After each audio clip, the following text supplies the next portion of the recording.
Now this is the pebble or stone that I'm going to use. Now just select one that's quite smooth, that's going to be easy to put the mosaic onto.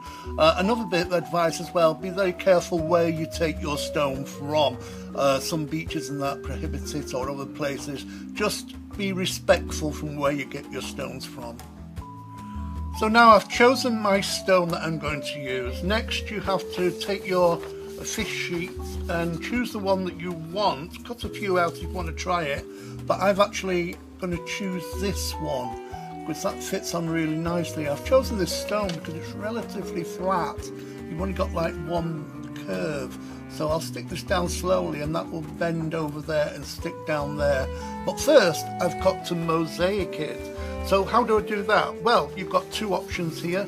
You've got the different design sheets here that you can cut out into random shapes, or if you've been doing a project before and you've got loads of leftover bits here like I've got, you can use all these bits up. Very simple and easy to do, just using some PVA glue.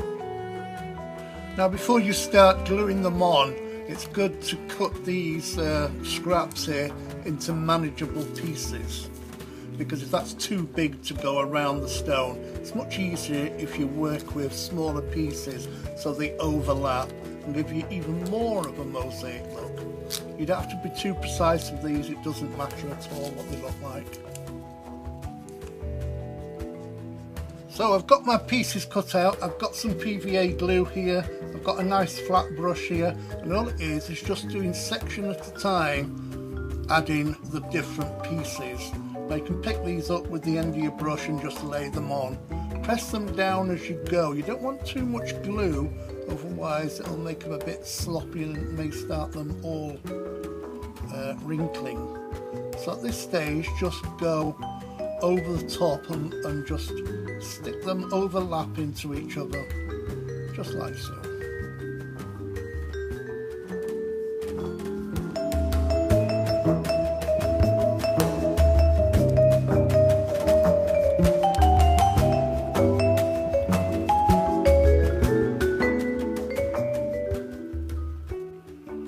Now as you can see, I finished the top part of the stone and I've actually rested that onto a reel of masking tape. Just helps it. I'm going to let that dry and then I can turn it over and do the back of it.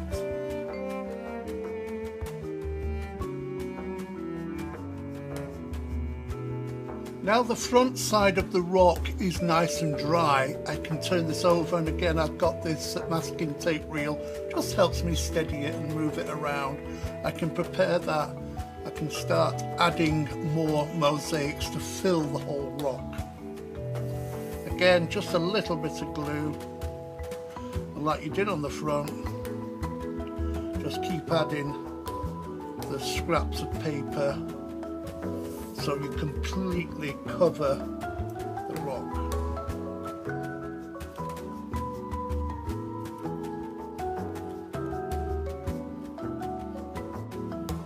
Now the stone has completely dried, I can stick my fish on.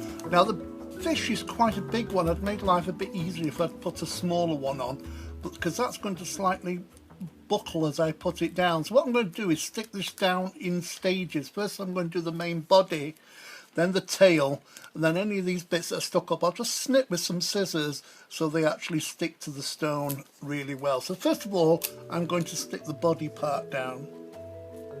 And again, all you need is just a light covering of the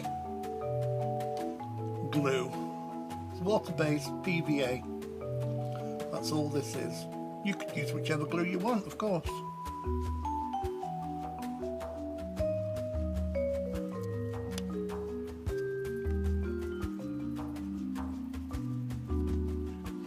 Now as you can see, the first part of the fish is stuck down. I'm quite happy with that.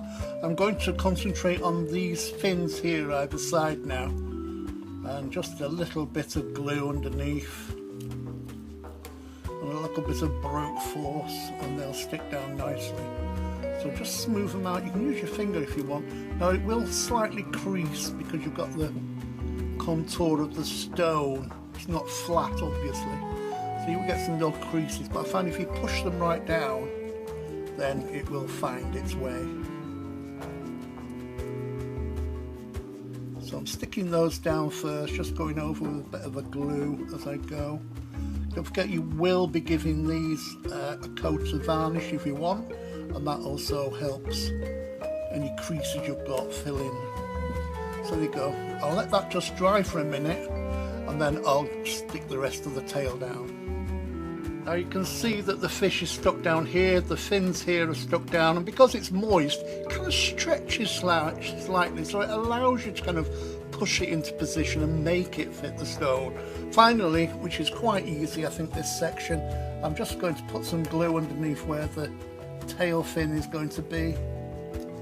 Like that, again, not too much, you don't want it to be wrinkling too much, and then just press this down onto the stone, and you'll find that wraps around quite easily. Put a bit more glue underneath there, I think.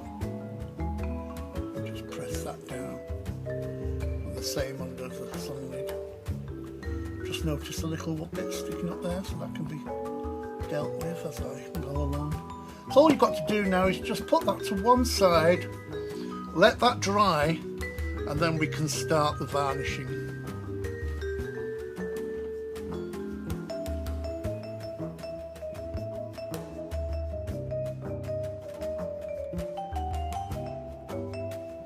Now that the fish mosaic has completely dried on the stone, I can start giving it a coating of varnish. Now I'm going to varnish the front first. You only need a very, very thin layer of varnish for your first coat, and then just gently build it up. What I tend to do when I'm doing a stone like this, one day I may varnish the top 5, 6, 7 times, as many times as I want really, and then let that dry overnight, and then turn the stone over and then varnish on the back.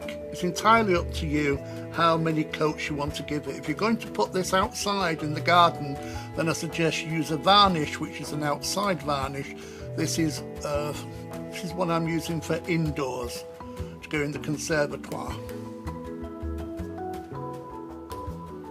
As you can see now, the stone has had, I think it's about 7 coats of the varnish altogether. Now when it's dry completely, you can turn that over and give the back a number of coats as well. Again, it's just the same procedure, just a thin coat all the way around. Let it dry and then apply another coat.